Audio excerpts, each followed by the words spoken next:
Assalamualaikum warahmatullahi wabarakatuh. Halo anak-anak bapak semua, gimana kabarnya nak? Bapak berharap semuanya baik-baik saja. Baiklah anak-anak bapak semua, sebelum belajar, marilah kita berdoa sejenak. Berdoa mulai.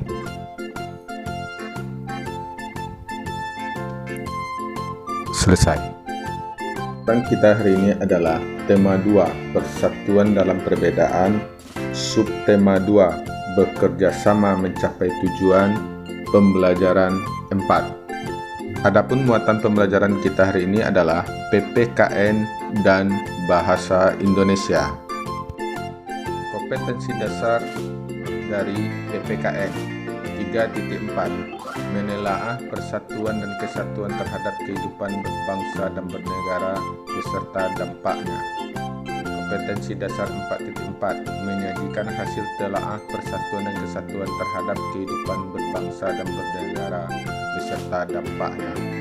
Kompetensi dasar 3.4 dari Bahasa Indonesia, mengali informasi penting dari buku sejarah menggunakan aspek apa, di mana, kapan, siapa, mengapa, dan bagaimana.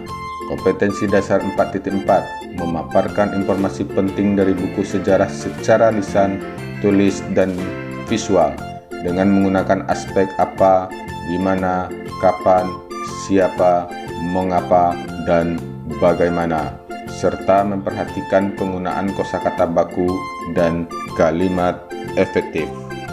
Tahukah kamu, para pahlawan juga bersatu dan bekerja sama melalui cara diplomasi dengan tujuan untuk mendapatkan pengakuan kedaulatan kemerdekaan bangsa kita. Ayo membaca. Upaya mempertahankan kemerdekaan Indonesia tidak hanya dilakukan melalui pertempuran, namun juga dilakukan melalui jalur diplomasi, perjanjian, dan perundingan, seperti Perjanjian Linggarjati, Perjanjian Renville, Perjanjian Rum-Royen, dan Konferensi Meja Bundar (KMB). Amati gambar dan baca teks dalam hati.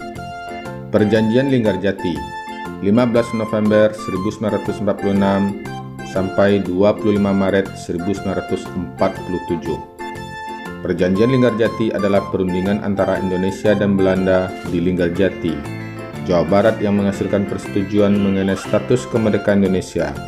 Perjanjian tersebut ditandatangani secara sah oleh kedua negara pada 25 Maret 1947. Hasil perundingan: 1. Belanda mengakui secara de facto wilayah Republik Indonesia, yaitu Jawa, Sumatera, dan Madura. Yang kedua, Belanda harus meninggalkan wilayah RI paling lambat tanggal 1 Januari 1949. Yang ketiga, pihak Belanda dan Indonesia sepakat membentuk Negara Republik Indonesia Serikat (RIS).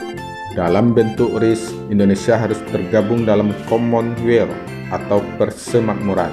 Perjanjian Linggarjati ini menimbulkan pro dan kontra di kalangan masyarakat Indonesia.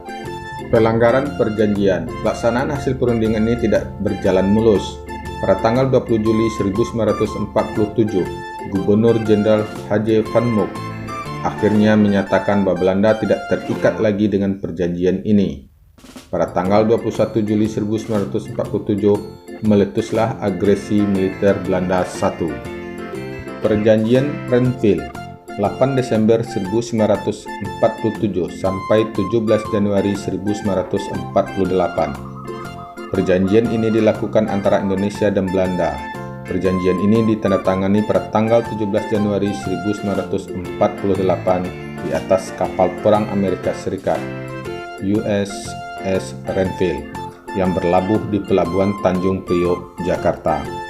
Perundingan dimulai pada tanggal 8 Desember 1947. Perundingan ini ditengahi oleh Komisi Tiga Negara (KTN), yaitu Amerika Serikat, Australia, dan Belgia. Delegasi Indonesia dipimpin oleh Amir Sarifuddin. Delegasi Kerajaan Belanda dipimpin oleh R. Abdul Qadir Widjojo Atmojo. Hasil perundingan: pertama, Belanda hanya mengakui Jawa Tengah, Yogyakarta, dan Sumatera sebagai bagian wilayah Republik Indonesia. Yang kedua, disetujuinya sebuah garis yang memisahkan wilayah Indonesia dan daerah penduduk Belanda. Yang ketiga, TNI harus ditarik mundur dari daerah-daerah kantongnya di wilayah pendudukan di Jawa Barat dan Jawa Timur. Perjanjian Rome-Roygen 14 April 1949 sampai 7 Mei 1949. Perjanjian ini dimulai pada tanggal 14 April 1949 dan ditandatangani pada tanggal 7 Mei 1949 di Hotel Des Indes, Jakarta. Nama perjanjian ini diambil dari kedua pemimpin delegasi, Muhammad Rom dan Herman van Roygen. Tujuan perjanjian ini adalah untuk menyelesaikan beberapa masalah mengenai kemerdekaan Indonesia sebelum KMB di Den Haag. Hasil pertemuan: 1. Angkatan Bersenjata Indonesia akan menghentikan semua aktivitas gerilya. Pemerintah Republik Indonesia akan menghadiri KMB. Yang kedua, pemerintah Republik Indonesia dikembalikan ke Yogyakarta. Yang ketiga, Angkatan Bersenjata Belanda akan menghentikan semua operasi militer dan membebaskan semua tawanan perang. Konferensi Meja Bundar 23 Agustus 1949 sampai 2 November 1949. Hasil dari Konferensi Meja Bundar KMB: 1. Belanda mengakui RIS sebagai negara merdeka dan berdaulat. Yang kedua, status Irian Barat diselesaikan dalam waktu setahun sesudah pengakuan kedaulatan. Yang ketiga, akan dibentuk Uni Indonesia Belanda. Yang keempat, RIS mengembalikan hak milik Belanda dan memberikan hak konsesi dan izin baru untuk perusahaan-perusahaan Belanda. Yang kelima, mengambil alihan utang Hindia Belanda oleh Republik Indonesia Serikat. Nah, sekarang silakan Ananda kerjakan peta pikiran di bawah ini. Setelah itu, silakan presentasikan ke depan kelas. Membuat peta pikiran dari teks sejarah. Langkah-langkah membuat peta pikiran dari teks sejarah. 1. Bacalah teks dengan cermat. Yang kedua, buatlah kerangka peta pikiran menggunakan aspek apa, di mana, kapan, siapa, mengapa, dan bagaimana. Yang ketiga, tulislah informasi setiap bagian teks berdasarkan kerangka peta pikiran yang kamu buat. Kamu sudah mengetahui bahwa upaya mempertahankan kemerdekaan Indonesia juga dilakukan melalui upaya diplomasi untuk mencapai kesepakatan. Agar tujuan diplomasi tercapai, maka diperlukan kerjasama dan persatuan dari semua pihak. Ayo mencoba. Pada pembelajaran sebelumnya, kamu dan kelompokmu telah merancang naskah drama tentang makna dan manfaat persatuan dan kesatuan. Nah, sekarang silakan kamu jawab pertanyaan yang ada, kemudian masukkan jawabanmu ke dalam kolom berikut.